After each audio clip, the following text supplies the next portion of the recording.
Pessoal, nessa videoaula a gente vai falar um pouquinho sobre fluxo sanguíneo pulmonar, abordando a circulação pulmonar, circulação brônquica e os processos de difusão gasosa, falando um pouquinho sobre a membrana respiratória.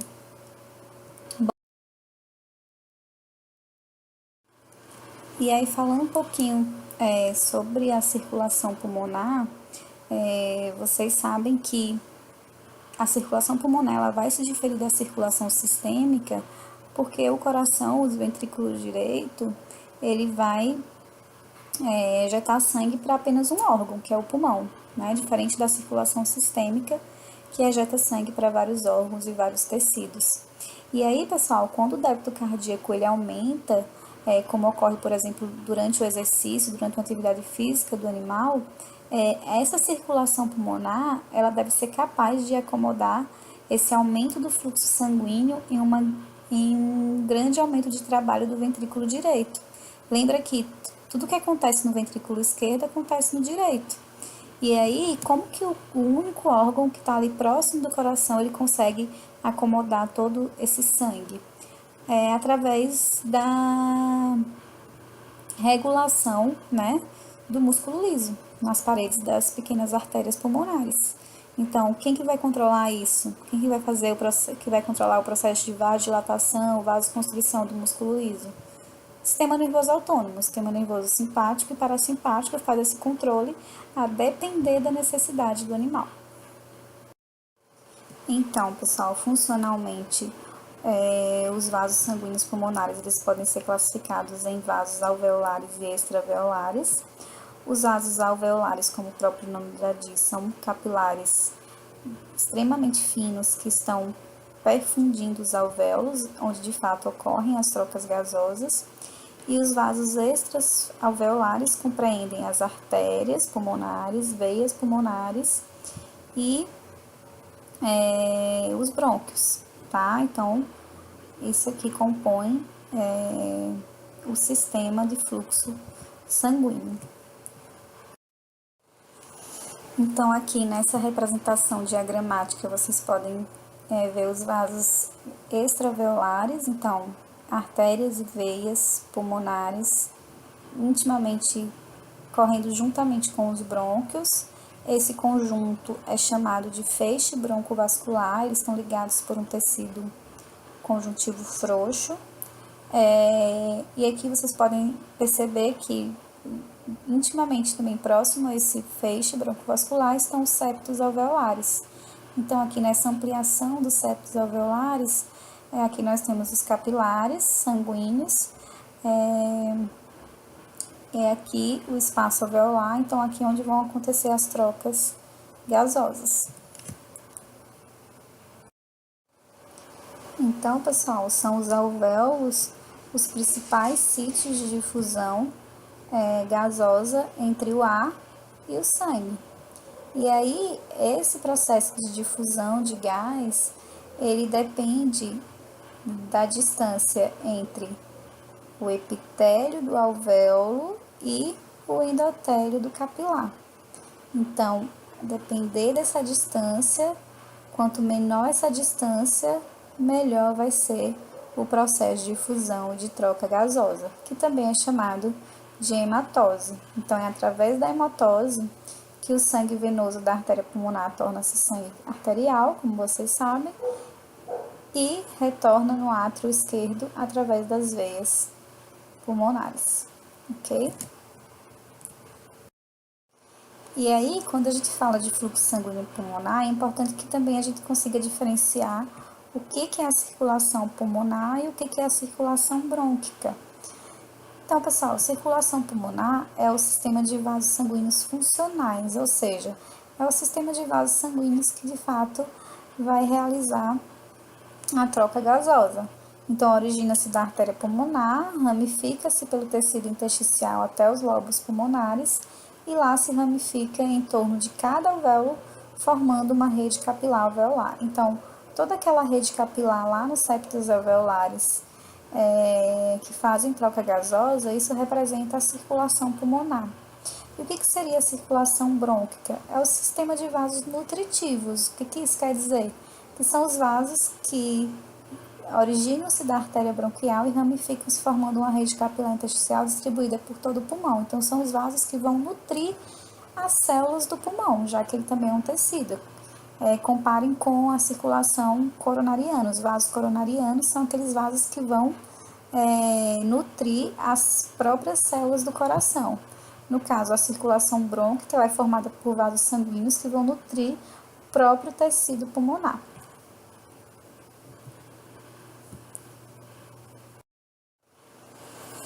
E aí, no processo de respiração, a gente tem a difusão de oxigênio dos alvéolos para os capilares sanguíneos e de CO2 dos capilares sanguíneos para os alvéolos, sendo que o controle da ventilação pulmonar é que vai determinar a concentração e também chamada pressão parcial desses gases nos alvéolos, tá? Então, quanto maior for a renovação de oxigênio nos alvéolos pelo processo de respiração, inspiração e expiração, maior vai ser a pressão parcial desses gases ali nos alvéolos para que aconteça a troca, ok? E aí, como vocês sabem que sempre existe uma força motriz que movimenta tudo no organismo animal, eu pergunto para vocês, qual força irá movimentar os gases durante as trocas gasosas? Então, a força nada mais é do que a força de concentração, a pressão parcial desses gases nos alvéolos ou nos capilares pulmonares, tá? Então, aqui está dizendo o seguinte, o oxigênio ele sofre absorção contínua no sangue, enquanto novo oxigênio atmosférico entra continuamente nos alvéolos. Então, ao passo que vai chegando o oxigênio nos alvéolos pelo processo de inspiração, continuamente ele vai sendo absorvido pelos capilares sanguíneos. E aí, quanto mais rápida for a absorção de oxigênio, menor será a sua concentração nos alvéolos, tá?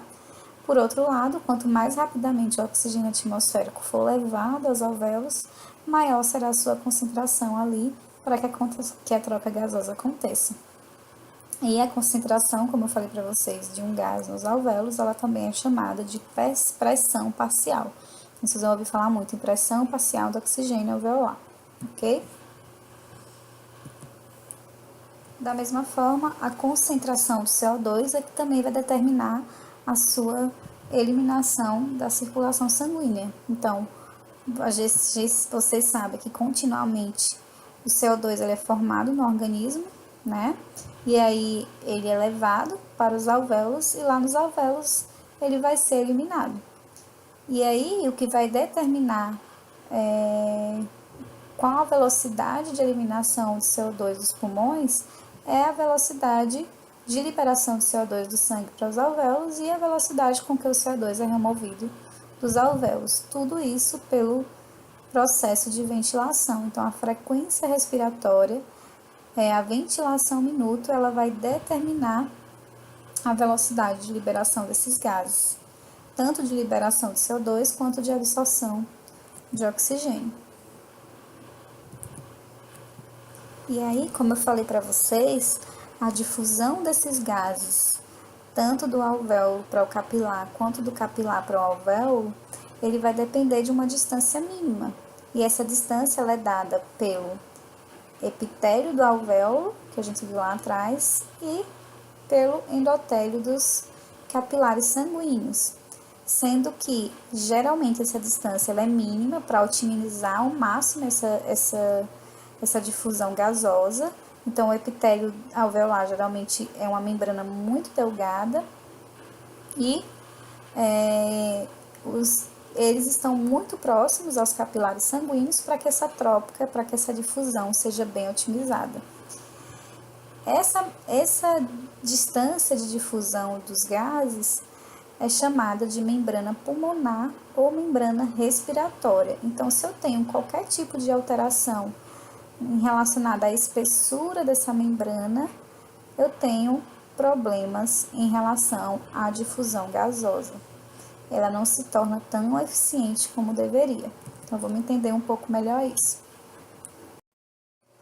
Então, essa imagem aqui de micrografia eletrônica de um capilar do pulmão de equino mostra bem o que seria essa membrana pulmonar respiratória e como que ela pode influenciar no processo de difusão dos gases, né, na otimização e difusão dos gases. Então vejam que aqui a gente tem, como a gente já falou lá atrás, um septo alveolar, então aqui a gente tem os espaços alveolares e aqui a gente tem o epitélio alveolar, o endotélio do capilar. Entre o endotélio do capilar e o epitélio alveolar, a gente tem uma camada intersticial. Além disso, a gente sabe que sempre dentro dos alvéolos tem uma pequena camada de líquido, tanto que existem lá os surfactantes, que eles diminuem a tensão superficial entre o gás e o líquido, impedindo o colabamento alveolar. Então, o que seria a membrana respiratória? A membrana respiratória, então, para resumir, ela é formada por uma pequena camada de líquido aqui nos alvéolos, o epitélio alveolar, o interstício e o endotélio capilar. Então, essa membrana respiratória é que é a membrana de difusão dos gases. Então, quanto menor for essa distância, mais otimizado vai ser o processo de difusão do gás, ok? Então, por exemplo, se o animal tem um acúmulo de líquido aqui nos alvéolos por algum processo, acúmulo de secreções, o animal que está com uma bronquite, por exemplo, essa membrana ela vai aumentar. Se ela aumenta, o processo de difusão ele não fica otimizado, ele diminui a sua eficiência. O animal com edema pulmonar também, acúmulo de líquido, a membrana aumenta, essa troca gasosa também fica dificultada. Então vejam que quanto menor essa distância, maior é a eficiência, melhor é a eficiência de difusão dos gases, ok? Então aqui eu não mostrei para vocês, aqui é a hemácia dentro do capilar e aqui é o plasma sanguíneo, tá, gente? Então o CO2 ele vai se difundir daqui de dentro do capilar para o alvéolo para ser eliminado e o oxigênio vai sair daqui dos alvéolos para dentro dos capilares, então eles vão atravessar essa membrana aqui.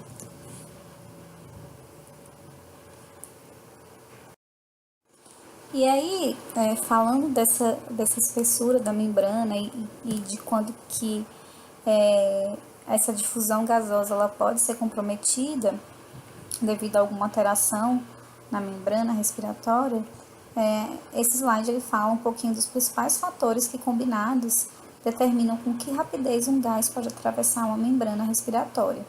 Então a gente já sabe que a espessura da membrana ela vai determinar a rapidez, né, com que esse gás ele vai atravessar a membrana. Então a gente já viu que, por exemplo, o animal com edema, a membrana respiratória aumenta, então menor vai ser a velocidade de difusão dos gases.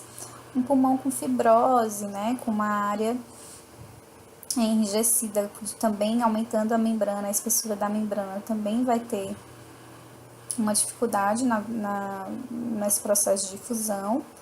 A área da membrana respiratória também vai determinar a velocidade com que o gás atravessa. Então, por exemplo, se um animal ele perde um lobo pulmonar, se ele perde um lobo pulmonar, ele perde uma grande área de troca gasosa. Então, ele vai ter menor quantidade de difusão de gases por conta disso.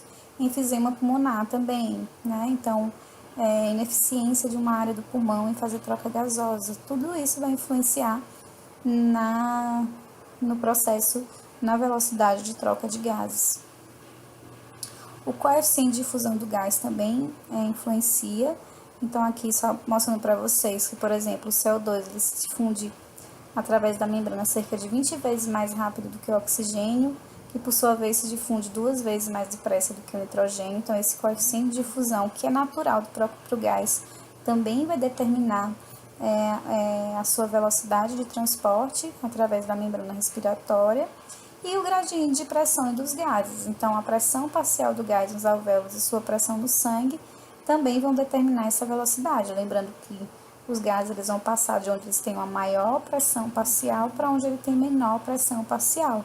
E aí, quanto mais variada for essa pressão, maior vai ser a velocidade de difusão desses gases, ok?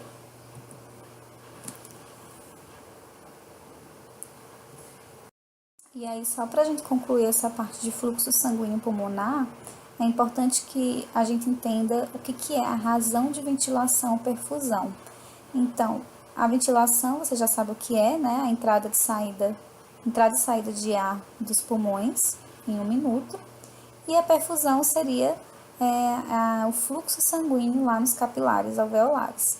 Então, se o animal tem uma ventilação adequada, se os alvéolos eles estão sendo perfundidos também de forma adequada pelos capilares sanguíneos, eu tenho uma razão ventilação, perfusão ótima.